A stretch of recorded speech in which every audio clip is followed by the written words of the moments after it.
Good morning, good afternoon, good evening, folks. Michael Zuber, one rental at a time. And I am speaking with the narrator of 15 Conversations with Real Estate Millionaires. This gentleman right here took hours out of his life, which he will never get back, reading and then rereading and then editing again. The narration for 15 Conversations with Real Estate Millionaires. We all owe Dion a huge debt. Dion, how you doing? I'm doing great. I was actually kind of nervous.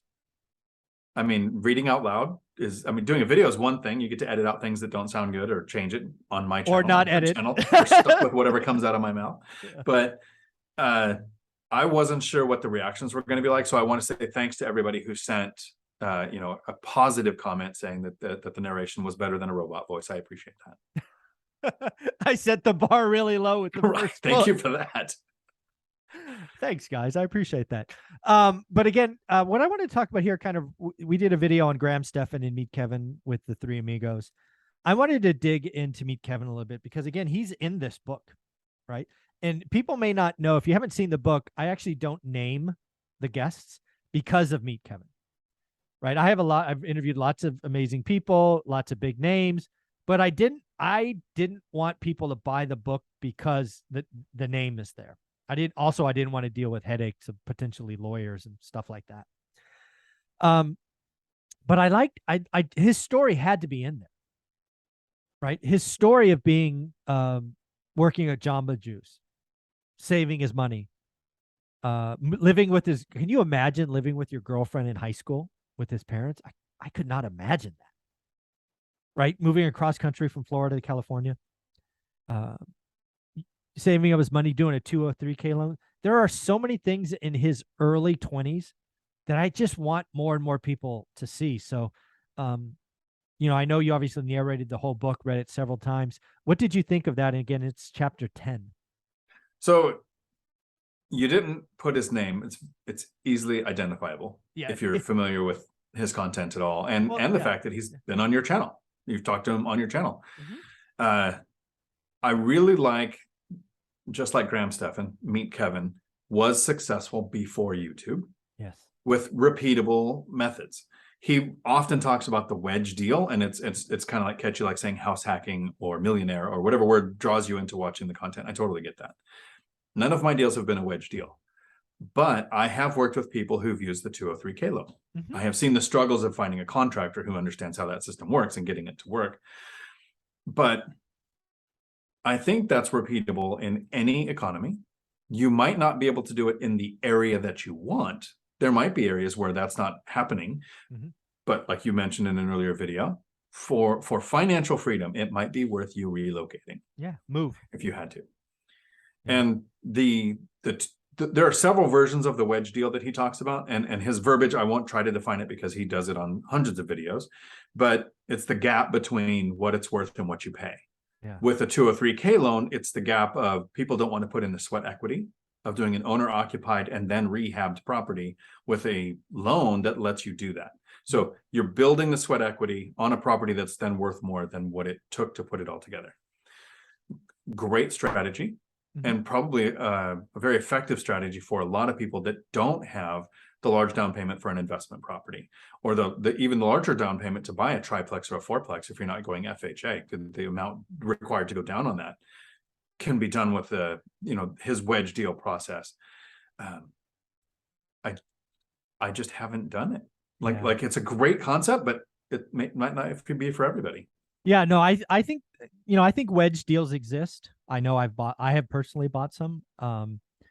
One thing I did during the pandemic, or really, I retired in 2018. I flipped, I think it was 56. It might have been 57 properties, anywhere from a single family home to a 6-unit apartment building. I flipped 56 times. Let's call it 56 in about 2.5 years. And all of those were what would go down as wedge deals. These were all investments for me. So I couldn't use the 203K loan. It's definitely owner occupied. But I get it. Really what for me, and again, my definition, not his, watch his stuff. He goes over it wonderfully. And I love his story. You have a property that's worth 200, right? That's the ARV, after repair value. You go into this, it's going to be owner occupant. It's the key is it has to be livable, right? And then you could come in and say, hey, we're going to spend 30 grand. It's going to go from here to there. And a 203K loan is actually going to let you finance the 30K. Right. So you get into a property a lot more than, like you say, you got to work with a contractor to work on draws and all these other things. So a lot of work there, but it is a way. This is not new. Kevin did this, I don't know, 15 years ago or something, whenever he did it. It is not new, but it is a great way to build wealth, build equity. And again, your owner, I don't know if people know this. If you don't know this, shame on me, because I need to bring it up more. Let's just play this out. You move into a home for 200 grand. You live in it for 2 years. It's where you live. It's your owner occupant. And you sell it for 350. Do you know that 150 grand is tax-free? Do people realize that? Mindy Jensen from Bigger Pockets, she's actually the host of the Bigger Pockets Money Show, does this. It's called the Live and Flip, and she's probably on her 5th or 6th one, where she just keeps rolling the money. She doesn't use the 203K loan anymore. I don't know if she did in the beginning to get started, but once you've done this a couple of times, you're generating so much money. The next purchase is just cash. Exactly. Again, there are so many ways. There are so many ways to become a millionaire, right? We did a video earlier about Graham Stephan's mill. You could do the live and flip. Do that 5 times. Maybe, do it 4 times. Live in it for 2.5 years, right? You've got to be in it 2 years. This is all in the tax code. Check with your CPA. If you live in your home for more than 2 years, as a single person, you can make 250 grand tax-free. Married couple, make 500 grand tax-free. It is not a one-time thing. I remember Olivia and I bumping into a couple that I think were in their 50s. This is about a decade ago. They were doing this in a very expensive part of California. For the last 20 years, or maybe it was the last 15 years at that time, they've been doing live-in flips like Mindy. We're talking $1 million flips because they wanted that spread. But it all starts with finding a run-down, beat-up property that is livable, not a tear-down, because it has to be financeable, again, if you're starting with a 203K loan. But these are all ways that you can, what do you have to do? You've got to be able to live in a house that's being remodeled. I'm sure that's not fun. And you got to move every couple of years. But do you want potentially 250K tax-free? There are a lot of terms like this where people think it's something new. And you could probably look up when was the 203K loan released and think that was when it happened. But there were versions of this happening before that. Kind of like the Burr method. The term Burr has been out for a little over 10 years. People think that it's kind of this new thing. And really what it is, the Burr method is an adaptation of what happens in multifamily. Correct. Because people buy multifamily, increase the NOI, which increases the value, and then you refinance out all your money. Burr is a version of that, where you're buying it based on it needing work to be worth what the comps are. You've now increased the value so you could take your money out. Not new. It's been happening in multifamily as long as I've been around. Yeah. So since I got you, what other, because the other thing that's really interesting about this book is I don't think, and actually I'll ask it this way. Actually, I don't know how to ask it, so I'm just going to say it. I wrote this book on purpose, knowing that every chapter wouldn't mean everything to everyone. My goal is for you as a person watching this, you find 3 chapters that hit home. I just don't know which 3 chapters it's going to be. It'll be different 3 chapters for everybody. I spent almost 10 weeks, I think, going through all of my interviews and finding the 15 different stories. Did that come across when you were reading this? It did, and I've heard you say a few times, and because I said it, it's in the book when I was doing the Audible. The goal for the way that you take the information in is that you read it through once, and then you find the 2 or 3 stories that you resonate with, and you go back to those. And I actually have a twist on that. Awesome. Because this is what I'm finding. Awesome. So got it. I very rarely read a book. I hardly ever have time. I used to be an avid reader, 2 or 3 books, 1 or 2 books a week. Oh, wow. And then life happened, single parent, working full time, side hustles, investing, like all those things. So I listen. It's Audible book, it's podcast, it's YouTube. Pay for premium so you can close YouTube and keep listening. Like all of those things, that's how I take in information. This is one of those books where I read it because there wasn't an Audible version. I thought I would go, okay, so I recognize Meet Kevin. I like the RV travel the country once you reach financial person. April Crossley. I liked there's a chronology to our investing. So the story that you like, the Yeah. person who's a little more seasoned, who's now exiting, that you have a timeline to how you invest and when you retire and that kind of stuff. But 2 weeks later, I'm like, who are those people that were like Dave Ramsey hardcore avid followers, and what twisted it for them to do this? Then that's the chapter. So yes, there's a couple that I liked at the beginning, but I think 6 months from now, there's going to be 2 totally different chapters I go back to. I think that was intentional, because everybody will come into their experience with the book where they are today. If you stay around one rental at a time, you will be in a different spot in 2 years. And I do think you will see an evolution. Then there are people that quit their job and went all in, lived on credit cards. It's in there. There are people that live in California and invest out of state. There are a couple people doing Burr.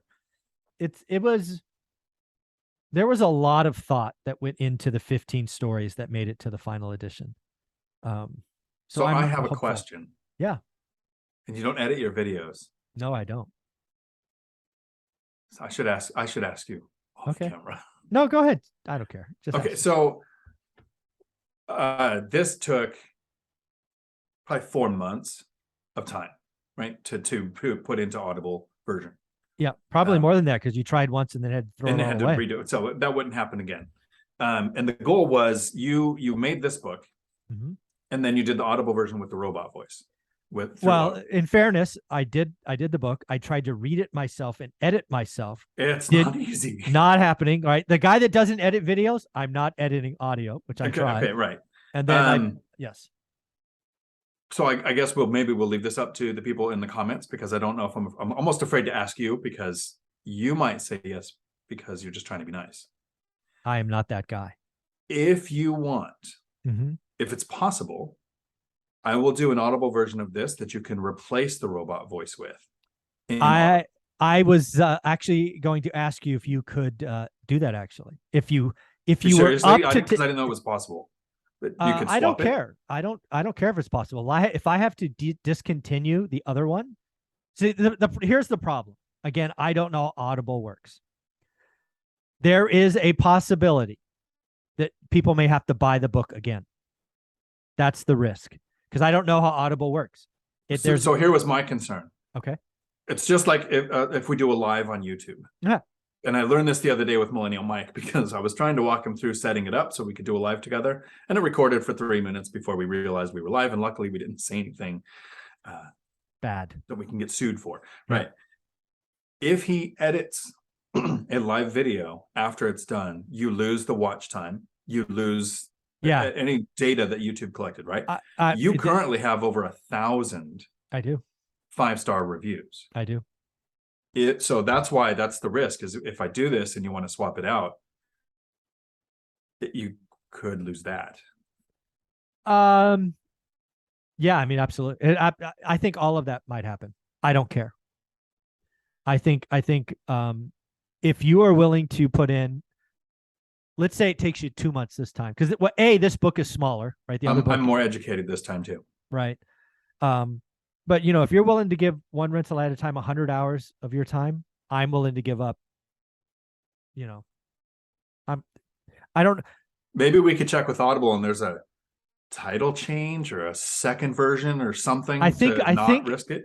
I think we would have to publish it as a different version. I think. Okay, that would be less risky. If that's possible, we need to look into how that works. I will ask my guy who published this book. So happy to, if we can figure it out, because the more people who can get through that content, the better. I agree. All right, folks. Isn't Dion amazing? Just wow. All right, guys. Thank you very much, Dion. Where can people find you? Right here on YouTube, Dion Talk Financial Freedom, and in the One Rental at a Time, How to Get Started One Rental at a Time course. Absolutely. Thanks, buddy. Ciao.